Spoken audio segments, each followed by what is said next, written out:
بسم الله الرحمن الرحیم.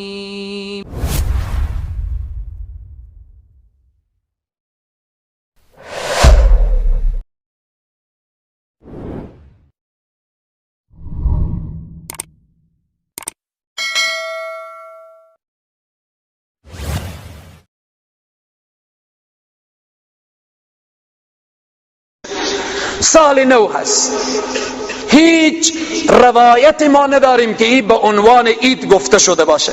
اگر کسی نوروز عید میگه، این را متوجه باشیم در دین و در اسلام ما فقط دو عید داریم، عید اضحی و عید فطر، عید نوروز نداریم. اگر کسی بگه عید نوروز نعوذ بالله من ذالک مبارک باشه، از دایره اسلام خارج میشه. این متوجه باشیم. اسلام قرآن دین برای ما و شما بیان کرده که عید رمضان و عید قربان. رسول الله صلی الله علیه و سلم آمدن مدینه منوره، دیدن قومی عیدی دارن غیر از این دو عید. رسول الله فرمودن که شما غیر از این دو عید دیگه عیدی ندارید. بناهن در این سال نو کسی که سفره پهن کنه و کسی که عید تبریکی بده، نوروز تبریکی بده، این اعمال مجوسیته، اعمال اشخاصیه که اونها با اسلام سر و کار ندارن. این قضیه مذهب نیه که ما برای شما بگم از دیدگاه اهل سنت و جماعت، نه، این قضیه دینه، اسلام، قرآنه.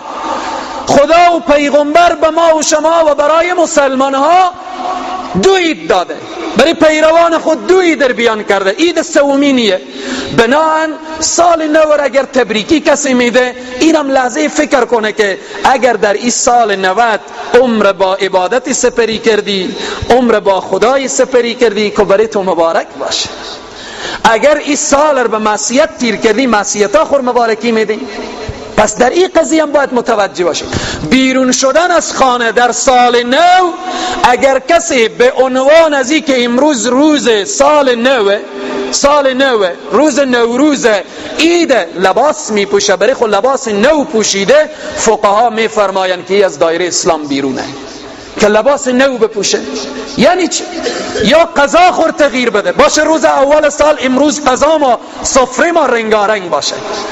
من اقوال فقها، آیات و احادیث جمع‌آوری کرده بودم، ولی وقت برای ما اجازه نمیداد. خلاصش همینه که سال نو، روز اول سال این روزهای دیگر روزها باشه، ولی کسی که بیرون میشه، این روز که رخصتی شده به عنوان عید نوروز رخصتی نشده، اول سال روز دهقانه، هر کس میره نهال در جای غرس میکنه، بیرون میشه به دشت و کوه و بیابان و اینها به تفریح. اگر فامیل ها بیرون میشن با حجاب اسلامی بیرون بشن، هیچ مشکلی نداره.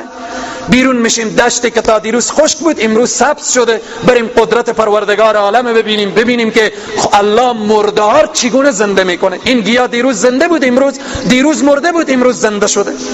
در این قسمت مشکلی نداره. پس خیلی متوجه باشیم که خدای نخواسته به عنوان نوروز و عید نوروز کسی تبریکی برای همدیگر نده که عواقب بسیار بسیار خطرناکی داره، بسیار خطرناکه. پس در این قسمت خیلی متوجه باشیم. جریان دیگری که بحث جنده هست، هر سال تکرار میشه. جریان جنده‌ای که در هر گوشه از شهر یا وطن ما و شما که بلند میشه، اولیه که این اصل شرعی نداره که یک طرف، تا حتی اصل افغانیت هم نداره که بگیم این عنعنی افغانی مانه. آماده از هر جا که رخنه کرده، حالا خدا از همون اشخاصی که ترویج دادن و بالاخره از اونا پرسان میکنه.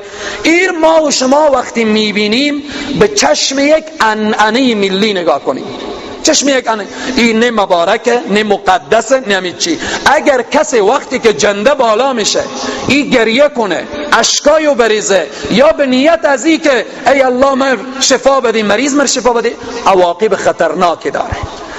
فقها می فرمایند که عقیده کردن در این راستا انسان از دایره اسلام بیرون میشه. ها انسان چوبیه بلند میشه، سر از اون 4 تا لطه بسته، هیچ ساعت